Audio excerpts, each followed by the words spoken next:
Meu nome é Priscila Nupan, sou professora de História e Ciência Política, gestora pública e presidente do Instituto Nupan de Educação Política. Nós, do Instituto Nupan, trabalhamos muito com a educação. Trabalhamos com cursos, palestras, vídeos no YouTube, para que as pessoas consigam entender de fato o que está acontecendo no país, mas também trabalhamos muito toda a estrutura intelectual desse indivíduo, porque a grande questão hoje não é só informação, mas uma formação de fato. Né? Muitas pessoas aí ficam lendo na internet as coisas, reproduzindo aquilo sem de fato entender o que está acontecendo ou sem estudar profundamente. E nós buscamos então esse estudo mais profundo. Mas colocamos alguns vídeos aí no canal explicando, né, basicamente tentando cutucar o indivíduo para que ele busque, né, ter a sua própria opinião, ter a sua própria crítica, ele busque estudar e se aprofundar mais. Bom, a pauta do vídeo de hoje é sobre a reforma do ensino médio. Eu vou explicar o que de fato é essa reforma, para que serviu, para que está servindo e quais são as consequências aí para o nosso país. A reforma do ensino médio consiste em 22 artigos que modificam 7 artigos da LDB. A LDB é a Lei de Diretrizes e Bases da Educação, né? É a Lei 9.394. Vamos entender rapidamente a história dessa medida provisória. Essa medida provisória é a medida provisória 746, que virou a Lei 13.415. Então, nossa, Priscila, quantas leis, né? É porque, assim, a medida provisória, ela é uma lei que ela entra em vigor assim que o presidente, né, sanciona. Então, quem tem força é somente o presidente para fazer isso. Então, ela tem uma vida de 60 dias que pode ser prorrogada por mais 60 dias. E para ela virar uma lei de verdade, continuar aí, o Congresso Nacional, que é a Câmara dos Deputados e o Senado Federal, tem que aprovar. Então, essa é uma lei que começou a tramitar em 2013, a Lei 6840, né? Só que ela começou a tramitar em novembro de 2013. De fato, não foi amplamente discutida, porque ela só teve 8 meses de debate, né? E aí tivemos problemas, né, dentro do país com a economia, a questão, né, política, né? Então tivemos muitos problemas, né, que acabaram ocupando as pautas da Câmara, da votação da Câmara dos Deputados e do Senado Federal. Então o que aconteceu?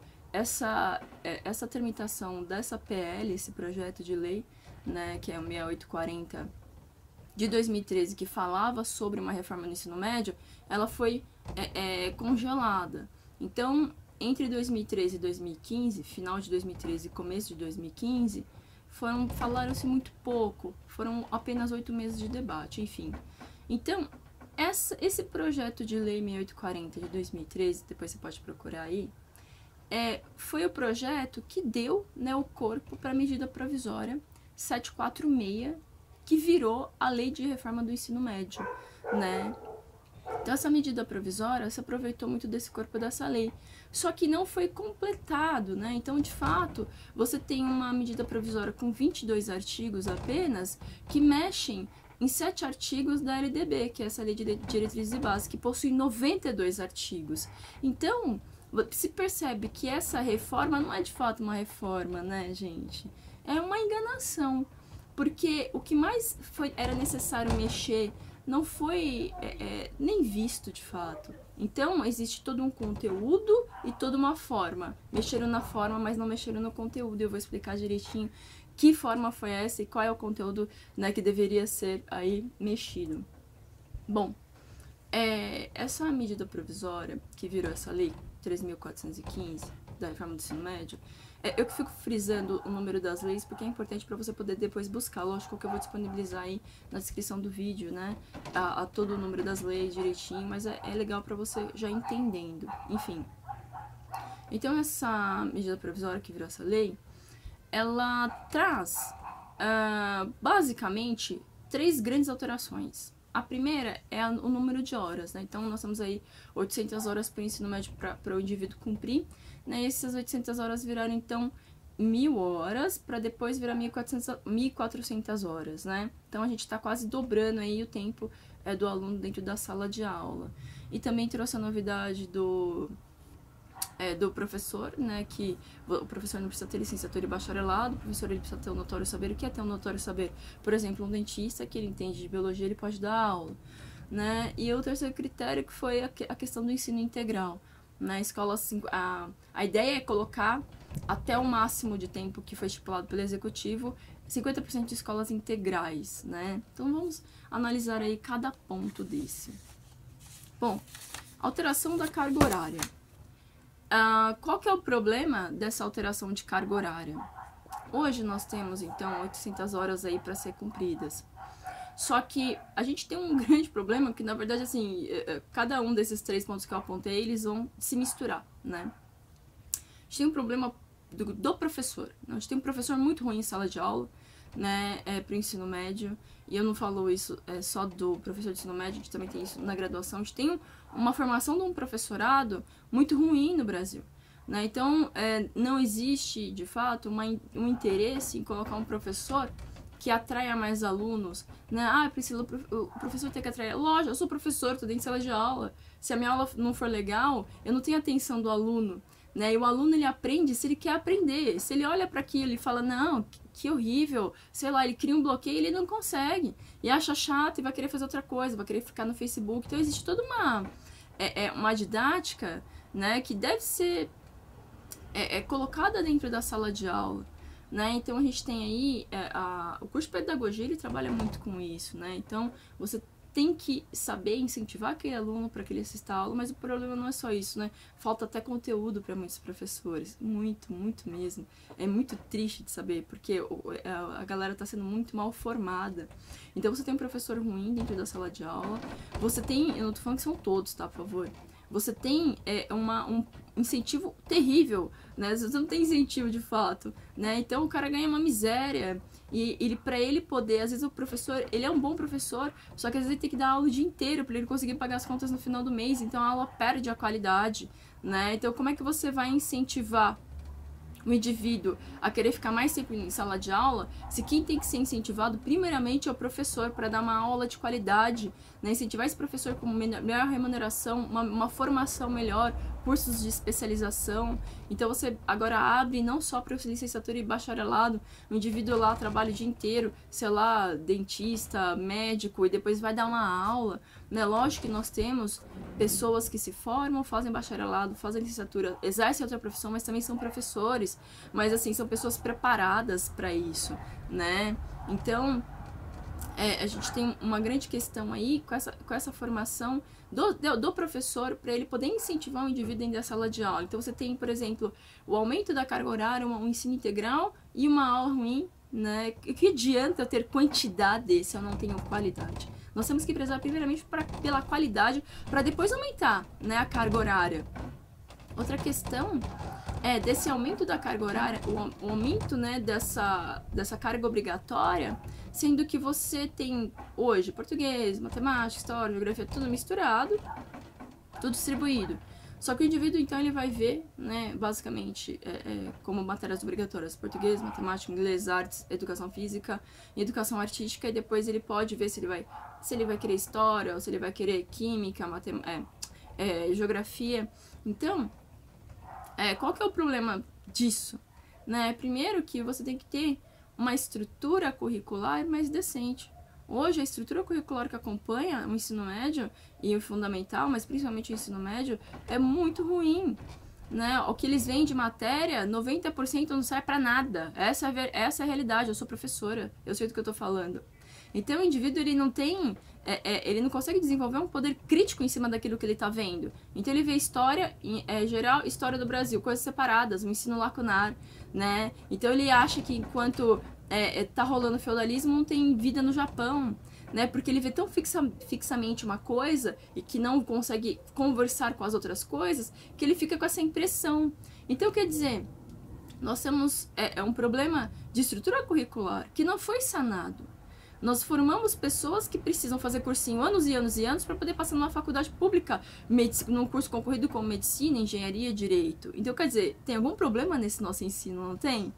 E essa reforma do ensino médio, ela não atinge nada disso, né? Ela propõe uma escola de ensino integral, mas ela nem cogitou a estrutura que precisa ter uma escola para receber um aluno de ensino integral. Porque o aluno vai comer, eu preciso ter refeitório, eu preciso ter comida também. O aluno vai ficar numa escola, ele vai ter educação física, ele vai ter arte, ele precisa de uma quadra decente, ele precisa de um laboratório decente. Isso não foi cogitado em nenhum momento, né? E ao mesmo tempo que você propõe gastar mais, foi editada a PEC 241, que é a PEC do teto dos gastos, que ela limita os gastos principalmente em saúde e educação. Então, assim, não faz sentido, né? Quando você pensa, quando você lê essa lei 3.415 e você lê sobre a questão do pagamento, como é que vai funcionar o pagamento dessa escola integral? O pagamento é feito anualmente e ele é feito para o Ministério da Educação, que faz o repasse para as escolas. Tá. O governo, o executivo, ele se responsabiliza a pagar por 10 anos isso. Depois são os estados que vão ter que arcar com essa dívida. Só que o problema é que os estados estão quebrados e os estados financiaram suas dívidas. O estado não tem dinheiro para pagar. As escolas estaduais estão sucateadas, né? Então, a quadra que não tem decentemente, banheiros nojentos que nem tem sabonete. A maioria das escolas públicas estão numa situação precária, né? E comida, por favor, né? A gente teve aí em São Paulo, por exemplo, roubo de merenda, tudo bem. Mas não vou entrar nessa pauta. Mas, gente, é um custo muito grande para você criar uma estrutura para receber o aluno, fora o custo do aluno. E a grande novidade é que não foi calculado o custo do aluno. Existe uma média que aparece no site do Ministério da Educação, né? Mas não é nada específico. Então, eu quero que vocês entendam como foi feito tudo correndo e nas coxas, né? Por quê? Porque esse governo está provando uma agenda tenebrosa, né? Tenebrosa mesmo. Então, eu mascaro que eu estou melhorando o ensino. Aonde está melhorando o ensino? Vai aumentar a hora, mas não melhora a qualidade da aula. O aluno vai ficar o dia inteiro na escola. Ele vai ficar o dia inteiro na escola. E que tipo de escola que vai receber esse aluno?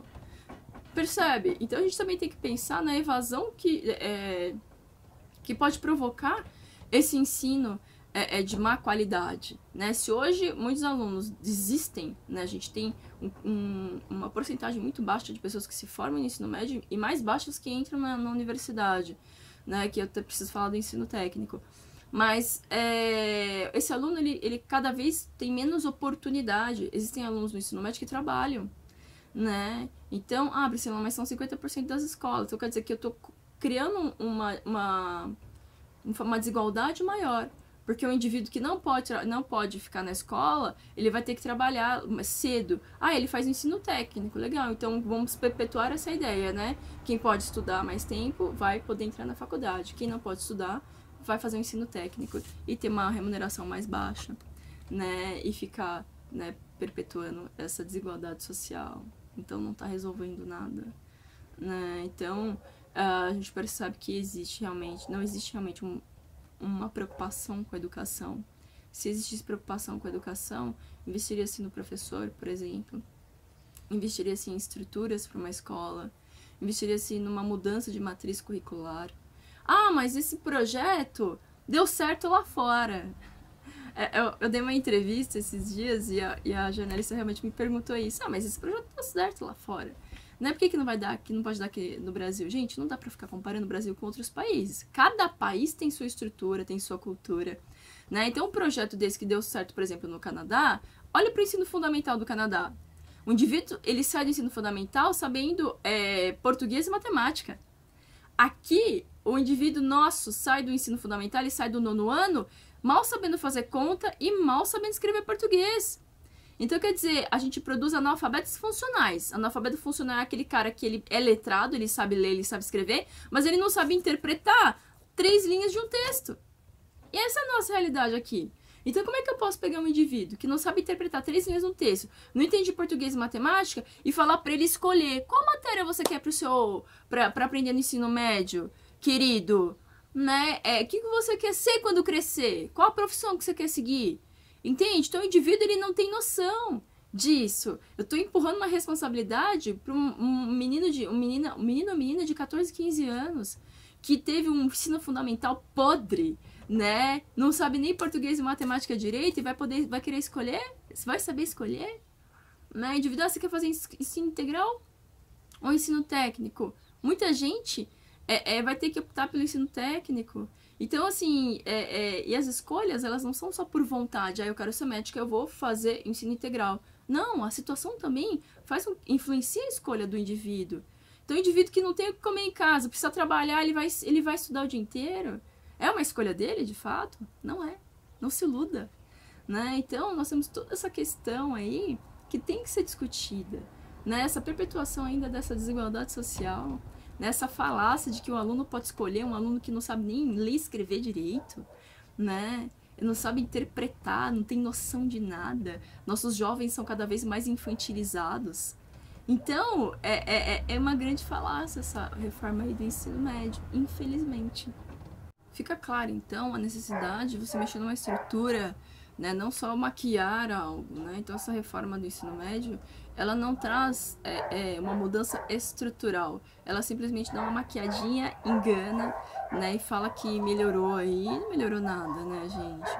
Então, vamos lembrar de uma coisa. A medida provisória 241, tem até aqui, deixa eu ver.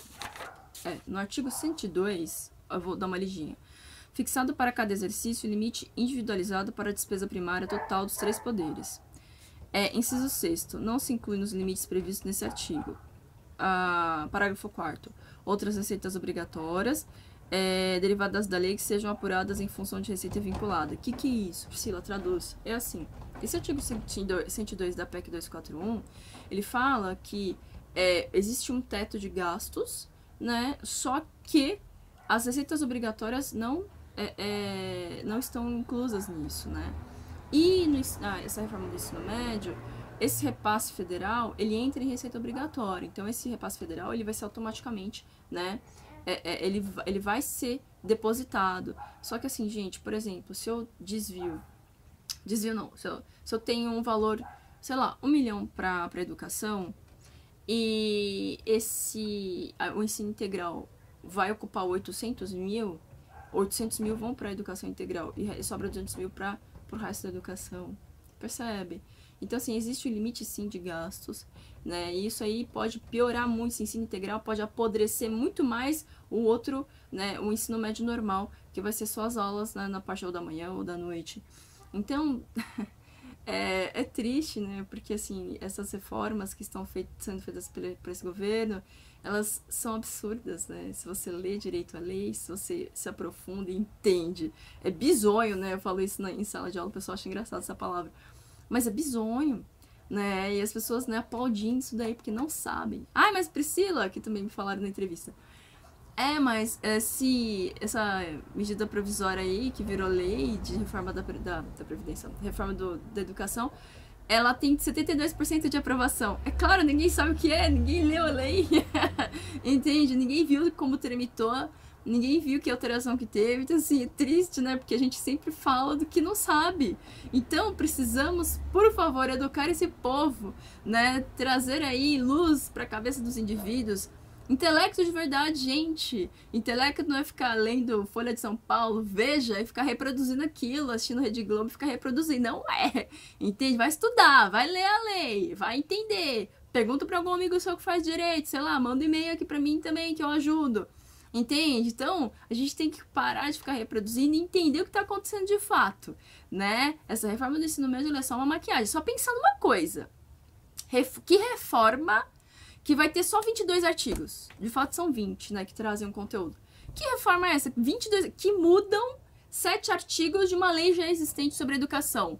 Começa por aí, entende? Então, não tem reforma nenhuma, tá? É só uma maquiagem pra te enganar, infelizmente. Tô te contando a verdade. Bom, muito obrigada pela atenção de vocês. Se gostou, dá uma curtida aí, por favor, pra gente poder divulgar mais os vídeos, divulgar mais o canal. Quem tiver interesse, quem for de São Paulo, e tiver interesse em fazer, entender melhor um pouco sobre, né, as estruturas do nosso sistema, eu dou um curso de educação política perto do Metrô Saúde. Esse curso abarca história, filosofia, ciência política, gestão pública, finanças públicas, direito constitucional, enfim, a gente faz um mix, né, de todas essas matérias para conseguir fazer com que o indivíduo compreenda, né, a situação na qual ele está inserido, situação política, social, econômica, enfim, a gente, né, trabalha de uma maneira multidisciplinar para o indivíduo, então, expandir o raciocínio lógico, expandir, né, esse olhar que tem que ter, né, sobre a sociedade. Bom, qualquer coisa, manda aí no e-mail, quero fazer o curso, ou tô com uma dúvida, né, o e-mail tá aí na descrição do vídeo. Muito obrigada pela sua atenção.